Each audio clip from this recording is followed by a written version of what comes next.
ಅವರೆಲ್ಲ ಜಮ್ಮು ಕಾಶ್ಮೀರ ಪ್ರವಾಸವನ್ನ ಕೈಗೊಂಡಿದ್ರು. ಸುಂದರವಾದಂತ ಪರಿಸರ, ಅದನ್ನ ಸವಿಬೇಕು ಅಂತ ಹೋಗಿದ್ರು. ಆದ್ರೆ ಜಮ್ಮು ಕಾಶ್ಮೀರದಲ್ಲಿ ಏಕಾಏಕಿ ಉಗ್ರರು ತಮ್ಮ ಅಟ್ಟಹಾಸವನ್ನ ಮೆರೆದಿದ್ದಾರೆ. ಧರ್ಮ ಹೆಸರನ್ನ ಕೇಳಿ ಕೇಳಿ ಗುಂಡೇಟನ್ನ ಹೊಡೆದಿದ್ದಾರೆ. ರಕ್ತ ಪಿಪಾಸುಗಳ ಅಟ್ಟಹಾಸಕ್ಕೆ ಬಲಿಯಾದವರು 28 ಮಂದಿ, ಅದರಲ್ಲಿ ಕನ್ನಡಿಗರು ಇದ್ದಾರೆ. ಇಡೀ ದೇಶವೇ ತೀವ್ರ ರೀತಿಯಲ್ಲಿ ಆಕ್ರೋಶವನ್ನ ಈ ಘಟನೆಗೆ ವ್ಯಕ್ತಪಡಿಸ್ತಾ ಕಂಬನಿಯನ್ನ ಮಿಡಿತಾ ಇದೆ. ಇವ್ರದೇನ್ ತಪ್ಪಿತ್ತು? ಪ್ರವಾಸಕ್ಕೆ ಅಂತ ಹೋಗಿದ್ರು. ಸಹಜ, ಜಮ್ಮು ಕಾಶ್ಮೀರ ಸುಂದರವಾದಂಥ ಪ್ರದೇಶ, ಒಮ್ಮೆನಾದ್ರೂ ಅಲ್ಲಿಗೆ ಭೇಟಿ ಕೊಡಬೇಕು ಅಂತ ಹೋಗ್ತಾರೆ. ಅದರಲ್ಲೂ ದಂಪತಿ ಸಮೇತರಾಗಿನೇ ತುಂಬಾ ಜನ ಹೋಗಿರ್ತಾರೆ. ಇಬ್ರು ಕನ್ನಡಿಗರು ಸೇರಿದಂತೆ 28 ಮಂದಿ ಉಗ್ರರ ಅಟ್ಟಹಾಸಕ್ಕೆ ಬಲಿಯಾಗಿ ಹೋಗಿದ್ದಾರೆ. ಇದೀಗ ಕುಟುಂಬಸ್ಥರು ಕಂಬನಿ ಮಿಡಿತಾ ಇದ್ದಾರೆ. ತಮ್ಮವರನ್ನ ಕಳ್ಕೊಂಡು ಮಿನಿ ಸ್ವಿಟ್ಜರ್ಲ್ಯಾಂಡ್ ಅನ್ನುವಲ್ಲಿ ಉಗ್ರರು ಗುಂಡಿನ ದಾಳಿಯನ್ನು ನಡೆಸಿರುವುದು. ಪುಲ್ವಾಮಾ ಬಳಿಕ ಕಾಶ್ಮೀರದಲ್ಲಿ ನಡೆದಿರುವಂತಹ ಅತಿ ದೊಡ್ಡ ದಾಳಿಯಾಗಿದೆ ಇದು. ಇನ್ನು ಈ ಬಗ್ಗೆ ಸರ್ಕಾರ ಕೂಡ ಈಗ ಅಲರ್ಟ್ ಆಗಿದೆ. ಶ್ರೀನಗರದಲ್ಲಿ ನಿನ್ನೆ ಅಮಿತ್ ಶಾ ಮಹತ್ವದ ಮೀಟಿಂಗ್ ಅನ್ನ ಮಾಡಿದ್ದಾರೆ. ಘಟನೆ ಈ ರೀತಿ ಆಗಿದೆ ಅಂತ ಅವ್ರು ಕಿವಿಗೆ ಬೀಳ್ತಾ ಇದ್ದಂಗೆ ಅವರು ಅಲರ್ಟ್ ಆದ್ರು. ತಕ್ಷಣಕ್ಕೆ ಅಲ್ಲಿ ಹೋದ್ರು. ಮಹತ್ವದ ಮೀಟಿಂಗ್ ಅನ್ನ ನಿನ್ನೆ ಶ್ರೀನಗರದಲ್ಲಿ ಮಾಡಿದ್ದಾರೆ. ಉಗ್ರರ ಬೇಟೆಗೆ ಕೂಂಬಿಂಗ್ ಅನ್ನ ಸೇನೆ ಆರಂಭ ಮಾಡಿದೆ. ಇವತ್ತು ಕೂಡ ಮತ್ತೊಂದು ಸುತ್ತಿನ ಸಭೆಯನ್ನ ಸರ್ಕಾರ ನಡೆಸುತ್ತೆ. ಏನ್ ನಿರ್ಧಾರ ಕೈಗೊಳ್ಳುತ್ತೆ ಅನ್ನೋದನ್ನ ನೋಡ್ಬೇಕಾಗುತ್ತೆ. ಕೆಲವೊಂದು ವಿಡಿಯೋಸ್ ನೋಡಿದಾಗ ನಿಜಕ್ಕೂ ಹೊಟ್ಟೆಯೆಲ್ಲ ಉರಿದು ಹೋಗುತ್ತೆ. ನೋಡಿ, ಇದು ವಿಡಿಯೋ ಕಂಡಲ್ಲಿ ಆ ಹೆಣಗಳ ರಾಶಿ ಬಿದ್ದಿದೆ.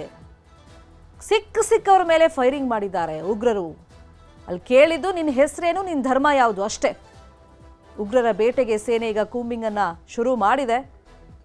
ಕಣ್ಣಾರೆ ಅಂದ್ರೆ ತನ್ನ ಎದುರಲ್ಲೇ ಗಂಡನನ್ನ ಶೂಟ್ಔಟ್ ಮಾಡಿ ಉಗ್ರರು ಈ ರೀತಿ ಕೃತ್ಯವನ್ನ ಮಾಡ್ತಾ ಇದ್ದಾಗ ಹೆಂಡತಿಗೆ ಹೇಗಾಗಿರ್ಬೇಡ. ತಕ್ಷಣಕ್ಕೆ ಏನ್ ಮಾಡ್ಬೇಕು ಅಂತ ಪಾಪ ಅವ್ರಿಗೂ ಗೊತ್ತಾಗಿಲ್ಲ. ನನ್ನನ್ನೂ ಸಾಯಿಸ್ಬಿಡಿ ಅಂತ ಹೇಳಿ ಹೇಳ್ತಾ ಇದ್ದಾರೆ. ನನ್ನನ್ನು ಯಾಕೆ ಉಳಿಸಿದೀಯಾ, ನನ್ನನ್ನು ಸಾಯಿಸ್ಬಿಡಿ ಅಂತ ಹೇಳಿ ಉಗ್ರರ ಹತ್ರ ಕೇಳಿದ್ರೆ ಹೋಗಿ ಮೋದಿಗೆ ಹೇಳು ಅಂತ ಉಗ್ರರು ಹೇಳಿ ಹೋಗಿದ್ದಾರೆ.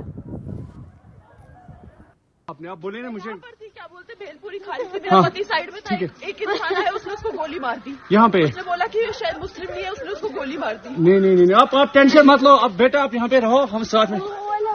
अपने आप बोले ना मुझे क्या बोलते भेलपुरी खाली से मेरा पति साइड में था, एक इंसान आया उसने उसको गोली मार दी। यहाँ पे उसने बोला कि शायद मुस्लिम नहीं है, उसने उसको गोली मार दी। नहीं आप टेंशन मत लो। अब बेटा आप यहाँ पे रहो, हम साथ में। अपने आप बोले ना मुझे क्या बोलते भेलपुरी खाली से मेरा पति साइड में था, एक इंसान आया उसने उसको गोली मार दी। यहाँ पे उसने बोला कि शायद मुस्लिम नहीं है, उसने उसको गोली मार दी। ಅಲ್ಲಿ ಘಟನೆ ಹೇಗಾಯ್ತು ಅಂತ ಆಕೆ ಎಕ್ಸ್ಪ್ಲೇನ್ ಮಾಡ್ತಾ ಇದ್ದಾರೆ. ಏಕಾಏಕಿ ಬಂದ್ರು, ಗುಂಡಿನ ದಾಳಿಯನ್ನ ಮಾಡಿದ್ರು. ತಕ್ಷಣಕ್ಕೆ ಪಾಪ ಇವ್ರಿಗೂ ಏನ್ ಮಾಡ್ಬೇಕು ಗೊತ್ತಾಗಿಲ್ಲ. ಕೆಲವರು ಇದರಲ್ಲಿ ನಮ್ಮನ್ನು ಸಾಯಿಸ್ಬಿಡಿ ಅಂತ ಹೇಳಿದ್ದಾರೆ. ಏಕಾಏಕಿ ಬಂದು ಈ ರೀತಿ ತನ್ನ ಗಂಡನನ್ನ ಕಣ್ಣೆದ್ರೆ ಶೂಟ್ ಮಾಡುವಾಗ ಯಾರೋ ಬಂದು ಶೂಟ್ ಮಾಡ್ತಾರೆ ಉಗ್ರರು ಅಂತ ಗೊತ್ತಾದ ತಕ್ಷಣ ನಮ್ಮನ್ನು ಯಾಕೆ ಉಳಿಸಿದಿರಾ, ನಮ್ಮನ್ನು ಸಾಯಿಸ್ಬಿಡಿ ಅಂತ ಕೇಳಿದ್ದಾರೆ. ಈ ಫೋಟೋ ಅಂತೂ ಸಿಕ್ಕಾಪಟ್ಟೆ ಸೋಷಿಯಲ್ ಮೀಡಿಯಾದಲ್ಲಿ ವೈರಲ್ ಆಗ್ತಾ ಇದೆ. ಕರಳು ಹಿಂಡುವಂಥ ಫೋಟೋ ಇದು. ನೋಡಿ, ಆ ಪರಿಸರವನ್ನ ಸವಿಬೇಕು. ಆ ಸುಂದರವಾದಂಥ ಪ್ರದೇಶ ಇದು ಕಾಶ್ಮೀರ ಅಂತಂದ್ರೆ. ಒಂದ್ಸತಿನಾದ್ರೂ ವಿಸಿಟ್ ಮಾಡಬೇಕು ಅಂತ ಪ್ರತಿಯೊಬ್ಬರಿಗೂ ಆಸೆ ಇರುತ್ತೆ. ಗಂಡ ಹೆಂಡತಿ ಜೊತೆಯಾಗಿ ಹೋಗಿದ್ದಾರೆ. ಆದರೆ ಗಂಡ ಹೆಣವಾಗಿ ಶವವಾಗಿ ಮಲಗಿದ್ರೆ ಹೆಂಡತಿ ದಿಕ್ಕು ತೋಚದೆ ಪಕ್ಕದಲ್ಲೇ ಕೂತ್ಕೊಂಡಿದ್ದಾಳೆ, ರೋಧಿಸ್ತಾ ಇದ್ದಾಳೆ. ಈ ಫೋಟೋ ಮನ ಮಿಡಿಯುವಂಥ ಫೋಟೋ. ಸಾಕಷ್ಟು ಕಥೆಗಳನ್ನು, ಅಂದರೆ ಆ ಉಗ್ರರ ದಾಳಿ, ಅಟ್ಟಹಾಸದ ಕಥೆಯನ್ನು, ಕರುಣಾಜನಕ ಕಥೆಯನ್ನು ಈ ಫೋಟೋ ಹೇಳ್ತಾ ಇದೆ. ಧರ್ಮ ಹೆಸರನ್ನ ಕೇಳಿ ಟಾರ್ಗೆಟ್ ಮಾಡಿ ಉಗ್ರರು 28 ಮಂದಿಯನ್ನ ಬಲಿ ತಗೊಂಡಿದ್ದಾರೆ.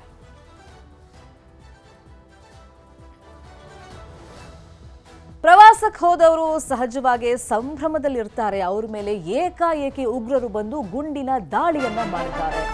ಉಗ್ರರ ದೃಶ್ಯವನ್ನ ಸ್ಥಳೀಯರು ಸೆರೆ ಹಿಡಿದಿದ್ದಾರೆ. ಗುಂಡಿನ ದಾಳಿ ಆಗುತ್ತೆ, ಯಾಕಂದ್ರೆ ಏಕಾಏಕಿ ಬರ್ತಾರೆ ಉಗ್ರರು. ಅಲ್ಲಿ ಫೈರಿಂಗ್ ಅನ್ನ ಶುರು ಮಾಡ್ತಾರೆ. ಗುಂಡಿನ ದಾಳಿ ಆಗ್ತಾ ಇದ್ದಂಗೆ ಪ್ರವಾಸಿಗರು ಚೀರಾಡಿದ್ದಾರೆ. ಒಂದು ಕ್ಷಣಕ್ಕೆ ಅವರಿಗೆ ಅಲ್ಲಿ ಏನ್ ಆಗ್ತಿದೆ ಅಂತಾನೆ ಗೊತ್ತಾಗಿಲ್ಲ. ಕೇಳಿದ್ದು ಸೌಂಡ್, ಗುಂಡಿನ ದಾಳಿ ಕಣ್ಣೆದುರೇ. ಇಲ್ಲಿ ಹತ್ತಾರು ಸಂಖ್ಯೆಯಲ್ಲಿ ಪ್ರಾಣಗಳು ಹೋಗ್ತಾ ಇತ್ತು. ಜಮ್ಮು ಕಾಶ್ಮೀರದಲ್ಲಿ ಉಗ್ರರು ಅಟ್ಟಹಾಸವನ್ನ ಯಾವ ತರ ಮಾಡಿದ್ರು, ಪ್ರವಾಸಿಗರ ನರಮೇಧವನ್ನ ಯಾವ ತರ ನಡೆಸಿದ್ರು ಅಂದ್ರೆ ಮತ್ತೊಮ್ಮೆ ದೃಶ್ಯದಲ್ಲಿ ತೋರಿಸ್ತಾ ಇದೀವಿ ನೋಡಿ. ಏಕಾಏಕಿ ಅಲ್ಲಿಗೆ ಬರ್ತಾರೆ, ಮಿನಿ ಸ್ವಿಟ್ಜರ್ಲ್ಯಾಂಡ್ ಪ್ರದೇಶಕ್ಕೆ ಬರ್ತಾರೆ. ಅಲ್ಲಿ ಪ್ರವಾಸಿಗರು ಎಂಜಾಯ್ ಮಾಡ್ತಾ ಇರ್ತಾರೆ. ತಂಪಾಡಿಗೆ ತಾವು ಫೋಟೋ ತಗೊಳ್ಳೋದು, ಆ ನೇಚರ್ ಹೇಗಿದೆ ಅಂತ ನೋಡೋದು ಸುತ್ತಮುತ್ತ. ಅದನ್ನ ಮಾಡ್ತಾ ಇದ್ದಾಗ ಏಕಾಏಕಿ ಉಗ್ರರು ಬಂದು ಮನಸೋ ಇಚ್ಛೆ, ನಿನ್ನ ಹೆಸರೇನು, ನಿನ್ನ ಧರ್ಮ ಯಾವುದು ಅಷ್ಟೇ ಅವ್ರು ಕೇಳ್ತಾ ಇದ್ದಿದ್ದು. ಟಾರ್ಗೆಟ್ ಮಾಡಿದ್ರು, ಪುರುಷರನ್ನ ಸಾಯಿಸಿದ್ದಾರೆ. 28 ಮಂದಿಯ ನರಮೇಧ ಅಲ್ಲಾಗಿದೆ. ಅಂದರೆ ಅಲ್ಲಿ ಉಗ್ರರು ಬಂದು ಗುಂಡಿನ ದಾಳಿ ಮಾಡ್ತಾ ಇದ್ದಂಗೆ ಪ್ರವಾಸಿಗರೆಲ್ಲ ಕಿರ್ಚಾಡಿದ್ದಾರೆ, ಚೀರಾಡಿದ್ದಾರೆ. ಒಂದು ಕ್ಷಣಕ್ಕೆ ಅವ್ರಿಗೆ ಏನಾಗ್ತಿದೆ ಅಂತ ಗೊತ್ತಾಗಿಲ್ಲ. ತಮ್ಮವರನ್ನು ಕಳ್ಕೊಳ್ತಾ ಇದ್ದಾರೆ. ಯಾರಿಗೆ ಹೇಳಬೇಕು, ಸಹಾಯ ಯಾರ ಹತ್ರ ಕೇಳಬೇಕು, ಅವ್ರನ್ನ ಉಳಿಸ್ಕೊಳ್ಳೋ ಪ್ರಯತ್ನ ಹೆಂಗೆ ಮಾಡಬೇಕು, ಎಲ್ಲವೂ ಆ ಕ್ಷಣದಲ್ಲಿ ಒಂದಿಷ್ಟು ಗೊಂದಲಮಯ ಆಗಿರುತ್ತೆ. ಯಾಕಂದರೆ ದೂರದ ಊರಿಗೆ ಹೋಗಿರ್ತಾರೆ, ಪರಿಚಯದವರು ಸುತ್ತಮುತ್ತ ಯಾರೂ ಇರೋದಿಲ್ಲ. ಅಲ್ಲಿ ಫೋನಲ್ಲಿ ಕಾಂಟ್ಯಾಕ್ಟ್ ಮಾಡಿ ಕರ್ಸೋಣ ಅಂದರೂ ಹತ್ರದಲ್ಲಿಲ್ಲ. ಪಹಲ್ಗಾಮ್ನಲ್ಲಿ ಉಗ್ರರ ಗುಂಡಿನ ದಾಳಿ ಆಗ್ತಾ ಇದ್ದಂಗೆ ಸೇನೆ ಇದೀಗ ಕೂಂಬಿಂಗ್ ಕಾರ್ಯಾಚರಣೆಯನ್ನ ಆರಂಭ ಮಾಡಿದೆ. ಇನ್ನು ಸೌದಿ ಅರೇಬಿಯಾ ಪ್ರವಾಸವನ್ನ ಮೊಟಕುಗೊಳಿಸಿದ್ದಾರೆ ನರೇಂದ್ರ ಮೋದಿ ಅವರು. ಕೆಲ ಹೊತ್ತಲ್ಲೇ ಭಾರತಕ್ಕೆ ಆಗಮಿಸುತ್ತಾರೆ ಪ್ರಧಾನಿ ನರೇಂದ್ರ ಮೋದಿ. ಸೌದಿ ಅರೇಬಿಯಾದಿಂದ ಭಾರತಕ್ಕೆ ಬರ್ತಾ ಇದ್ದಾರೆ ಮೋದಿ.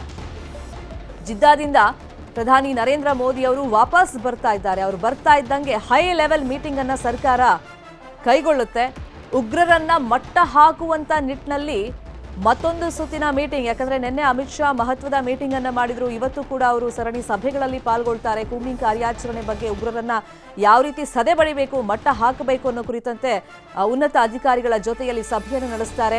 ಇನ್ನು ಈ ಸುದ್ದಿ ಗೊತ್ತಾಗ್ತಾ ಇದ್ದಂಗೆ ಸೌದಿ ಅರೇಬಿಯಾ ಪ್ರವಾಸವನ್ನ ನರೇಂದ್ರ ಮೋದಿ ಅವರು ಮೊಟಕುಗೊಳಿಸಿ ಭಾರತಕ್ಕೆ ವಾಪಸ್ ಬರ್ತಾ ಇದ್ದಾರೆ. ಇನ್ನೇನು ಕೆಲವೇ ನಿಮಿಷದಲ್ಲಿ ಅವರು ಭಾರತಕ್ಕೆ ಲ್ಯಾಂಡ್ ಆದ್ಮೇಲೆ ಇವರು ಅಷ್ಟೇ ಹೈ ಲೆವೆಲ್ ಮೀಟಿಂಗ್ ಅನ್ನ ಕಂಡಕ್ಟ್ ಮಾಡ್ತಾರೆ. ಉಗ್ರರನ್ನ ಮಟ್ಟ ಹಾಕೋ ಕುರಿತಂತೆ ಮಹತ್ವದ ಮೀಟಿಂಗ್ ಅನ್ನ ನಡೆಸಲಾಗುತ್ತೆ. ಈಗ ಸರ್ಕಾರ ಯಾವ ತರ ದಿಟ್ಟ ಹೆಜ್ಜೆಯನ್ನ ಇಡುತ್ತೆ, ಅದರಲ್ಲೂ ಉಗ್ರರಿಗೆ ನರೇಂದ್ರ ಮೋದಿ ಅವರ ಸರ್ಕಾರ ಯಾವ ತರ ಪ್ರತ್ಯುತ್ತರವನ್ನ ಈ ನರಮೇಧಕ್ಕೆ ಕೊಡುತ್ತೆ ಅನ್ನೋದು ಇಡೀ ದೇಶವೇ ಎದುರು ನೋಡ್ತಾ ಇದೆ.